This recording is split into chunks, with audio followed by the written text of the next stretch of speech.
নমস্কার, পঞ্চব্যঞ্জনের ছোট্ট সংসারে আবার সবাইকে স্বাগত জানাই।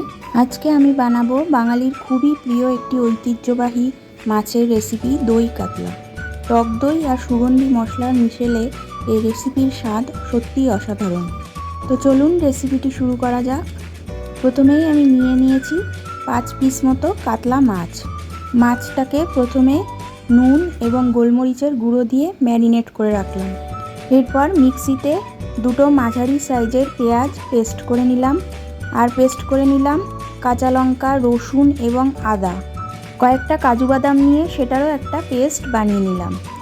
এরপর 3 চামচ মতো টক দই ভালো করে ফেটিয়ে রেডি করে রাখলাম।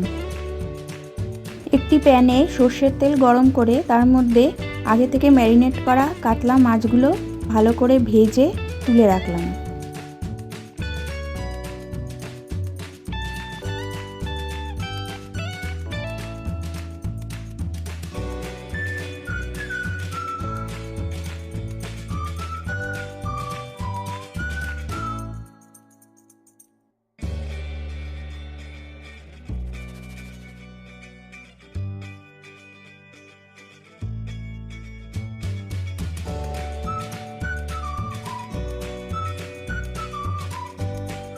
এরপর মাছ ভাজার ওই তেলেই ফোড়ন দিয়ে দিলাম 1 চামচ মতো গোটা জিরে, 2টো শুকনো লঙ্কা এবং গোটা গরম মশলা।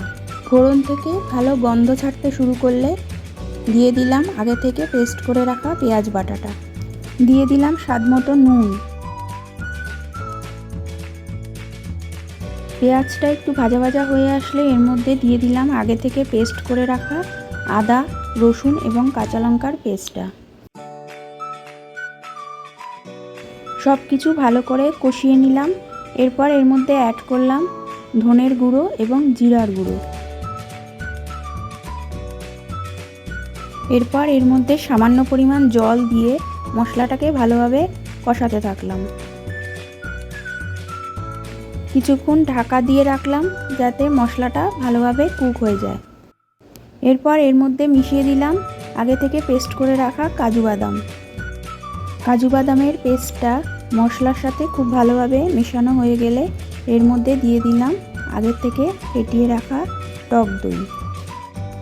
এই সময় গ্যাসের ফ্লেমটা একদম লোতে রেখে রান্না করতে হবে। টক দইয়ের স্বাদটাকে ব্যালেন্স করার জন্য একটু চিনি মিশিয়ে দিলাম। উপর থেকে তেল ছেড়ে আসলে পরে পরিমাণ মতো জল এর মধ্যে দিয়ে দিলাম। ঝোলটা ফুটে উঠলে পরে একে একে মাছগুলো দিয়ে দিলাম এবং ঢাকা দিয়ে রান্না হতে দিলাম কিছুক্ষণ। কিছু সময় পরে ঢাকনা খুলে এর মধ্যে ঘি এবং গরম মশলা দিয়ে পরিবেশন করে দিলাম দই কাতলা। গার্নিশিংয়ের জন্য উপর থেকে ছড়িয়ে দিলাম বেরেস্তা। কাতলা মাছের এই সুস্বাদু পদটি আপনি ভাত, ফ্রাইড রাইস, পোলাও সব কিছুর সাথেই খেতে পারেন। খেতে কিন্তু অসাধারণ লাগে।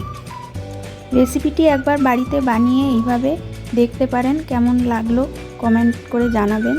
ভালো লাগলে লাইক, শেয়ার ও সাবস্ক্রাইব করে পাশে থাকবেন। আজ তাহলে চলি, আবার দেখা হবে অন্য কোনো দিন অন্য কোনো রেসিপি নিয়ে।